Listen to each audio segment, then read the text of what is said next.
بسم الله الرحمن الرحيم. السلام عليكم. من المتعارف عليه ان في اي دولة وفي اي مكان القطر بيجي يقف على المحطة دقيقة دقيقتين تلاتة وبيمشي. لو حد جه متأخر، لو حد ملحقش القطر ملهوش دعوة، هو ليه ميعاد بيجي فيه وليه ميعاد بيمشي فيه. انت لحقته ملحقتهوش دي حاجة تخصك انت. وده بالظبط شهر رمضان، شهر فيه من الخير ما فيه رحمة وغفران وعتق من النار، فيه أبواب الجنة مفتحة وأبواب النار مغلقة والشياطين مسلسلة. فانت لازم رمضان اول ما يجي يلاقيك جاهز. ما ينفعش رمضان يجي، ما ينفعش القطر يجي يقف على المحطة وانت لسه نايم في البيت وتقول ان شاء الله هقوم الحق. عمال ما تقوم تغسل وشك هيكون القطر مشي. فانت لو هتستنى انك تبدأ تستعد في رمضان هيكون رمضان خلص. رمضان عامل كده زي الامتحانات. انت في الامتحانات اللي بيذاكر طول السنة وبيضح، مش زي اللي اول مرة يفتح المادة ليلة الامتحان، مش زي اللي بيخش الامتحان وهو ما فتحش المادة اصلا. فانت عشان تخش تقفل المادة وتحل وما تستناش تغش من حد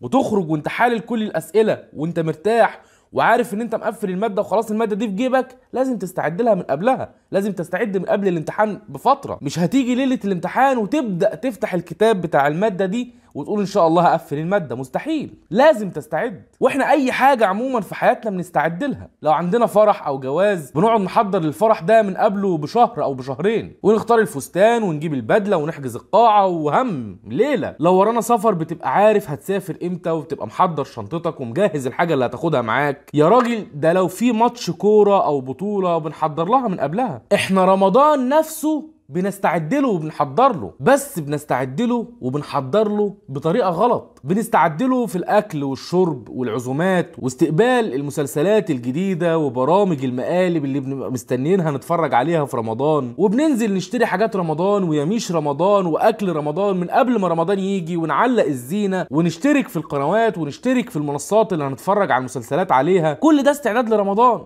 بس استعداد غلط. الفيديو ده بقى عشان نعرف ازاي نستعد صح لرمضان. طولت في المقدمة انا عارف، بس كان مقدمة لابد منها. صلى على النبي صلى الله عليه وسلم وركز معايا. اول حاجة لازم تعملها قبل رمضان هي التوبة. لازم قبل رمضان تتوب من ايه وتتوب ليه؟ تتوب من اي حاجة وتتوب من كل حاجة. تتوب توبة شاملة نصوحة من أي معصية ممكن تبعدك عن ربنا، وتتوب من أي ترك خير كنت بتعمله. لازم توبة تنقي قلبك وتجهز بيها روحك قبل ما تدخل على رمضان. تاني حاجة لازم تعملها، اللي المفروض انك بتعملها اصلا، هي الصلاة. ما ينفعش تكون ما بتصليش. انت اكيد بتصلي صح؟ انت بتصلي.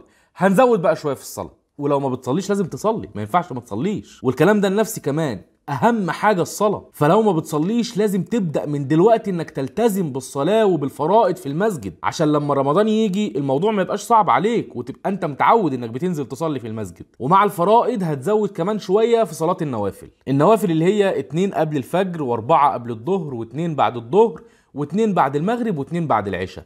دول السنن الرواتب اللي هي سنن او النوافل اللي بتتصلى كل يوم. دول لو ما كنتش بتصليهم قبل كده ابدأ من دلوقتي لازم تصليهم. ومع السنن الرواتب دي لو ما فيش ليك ورد قيام ليل ابدأ من دلوقتي اعمل قيام ليل، عشان لما تيجي في رمضان يبقى التراويح سهلة عليك. ان شاء الله حتى ركعتين، صلي كل يوم ركعتين قيام ليل وركعة وتر بس، مش اكتر من كده. لو قدرت تزود عن كده يا ريت، فضل ونعمة. ما قدرتش تزود مش مشكلة، المهم ان كل يوم ما يبقاش اقل من ركعتين قيام ليل وركعة وتر، عشان في رمضان تبقى متعود على التراويح وما تبقاش شقة او متعبة عليك. يبقى اول حاجة هنبدأ نحافظ عليها قبل رمضان هي الصلاة. صلاة الفرائض اللي اكيد ان شاء الله بتصليها، ولو ما بتصليهاش هتبدأ تصليها، والنوافل وقيام الليل. تاني حاجة لازم تبدأ تعود نفسك عليها هي الأذكار. ثبت كل يوم أذكار الصباح وأذكار المساء، ثبت لهم 10 دقايق كده كل يوم. ال10 دقايق دول ما تعملش فيها أي حاجة غير كده. 10 دقايق بعد الفجر و10 دقايق قبل المغرب، دول بتوع أذكار الصباح والمساء، لأن أذكار الصباح والمساء كلها على بعضها بتتقال في 10 دقايق يعني. ونزل ابلكيشن عندك على الموبايل يكون فيه اذكار الصباح والمساء تقدر تقراها منه بسهوله. وعموما كتر على قد ما تقدر من الاذكار، سواء الاذكار المقيده او الاذكار المطلقه.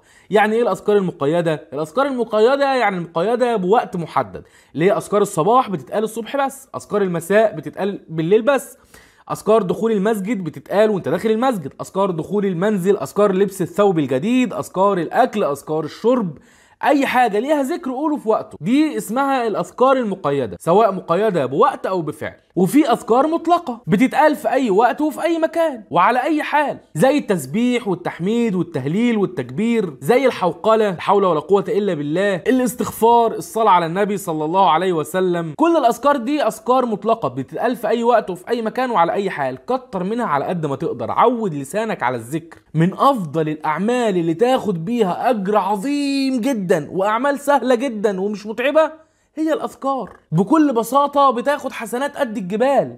تكره الخير، كتر من الاذكار على قد ما تقدر، ودرب نفسك من دلوقتي انك في رمضان لسانك ما يبطلش ذكر الله، وده مش هتعرف تعمله الا لما تبدا من دلوقتي تعود نفسك على الاذكار.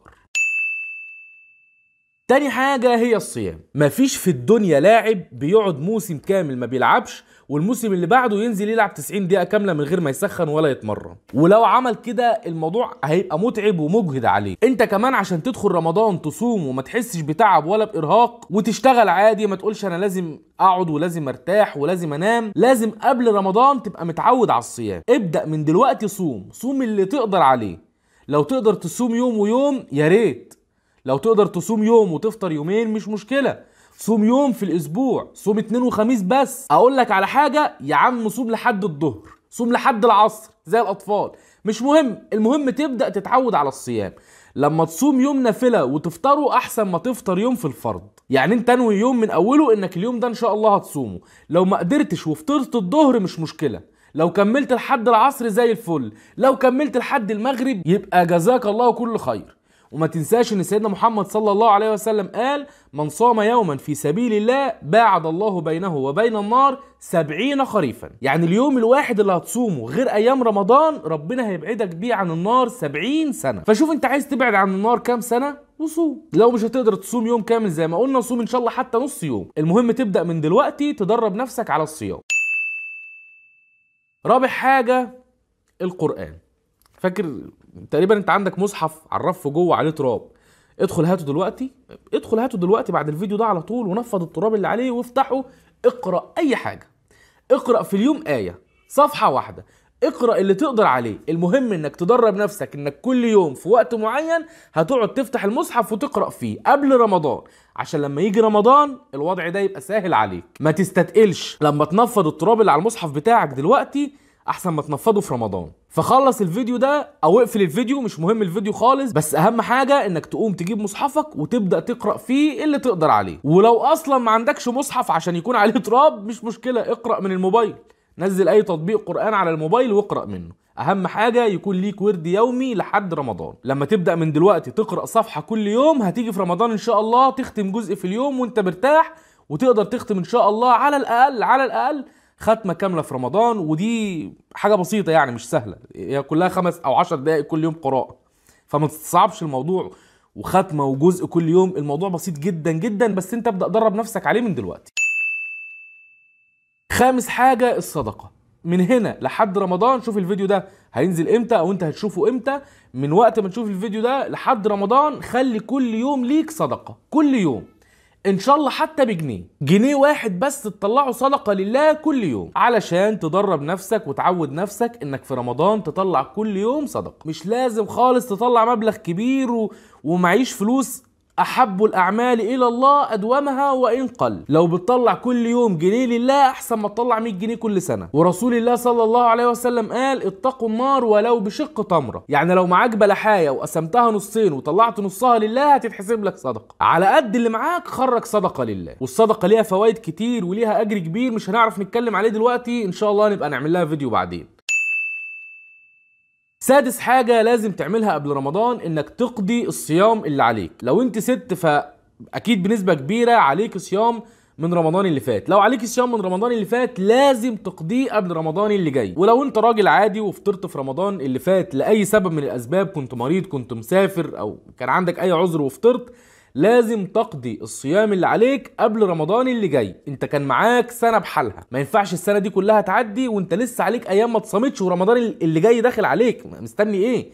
لازم الايام اللي كانت عليك او عليكي من رمضان اللي فات لو لسه ما صمتهاش لازم تتصام اليومين دول. سابع حاجة واخر حاجة تعملها قبل رمضان انك تعمل خطة من دلوقتي. لازم هتقولي طب ما انت قلت لنا على خطة. لا، الكلام اللي انا قلته ده مش خطة، الكلام ده تحطه في الخطة. الكلام ده انا بقول لك اعمله. تعمله امتى؟ تعمله ازاي؟ تعمله قد ايه؟ تعمله فين؟ دي بتاعتك انت، على حسب وقتك وعلى حسب يومك وعلى حسب حياتك. انا ما اعرفش سيادتك بتصحى امتى وبتنام امتى عشان احط لك خطة. فانت شوف حياتك هتمشي ازاي في رمضان وحط خطة من دلوقتي. ظبط حياتك على رمضان، ما تظبطش رمضان على حياتك. ظبط مواعيد شغلك، ظبط مواعيد نومك وصحيانك، ظبط مواعيد دراستك لو في دراسة، ظبط كل الحاجات اللي وراك وشوف اوقات الفراغ اللي عندك قسمها. صلاة نوافل، قيام ليل، قراءة قرآن، اذكار. ما تستناش لما رمضان يجي وتبدأ تعمل خطة. اعمل خطة من دلوقتي، حتى لو مش هتنفذها دلوقتي هتنفذها في رمضان، بس المهم ان الخطة تبقى محطوطة دلوقتي عشان اول يوم رمضان يجي تبقى عارف انت هتعمل ايه وتبدأ تنفذ الخطة بكل سهولة.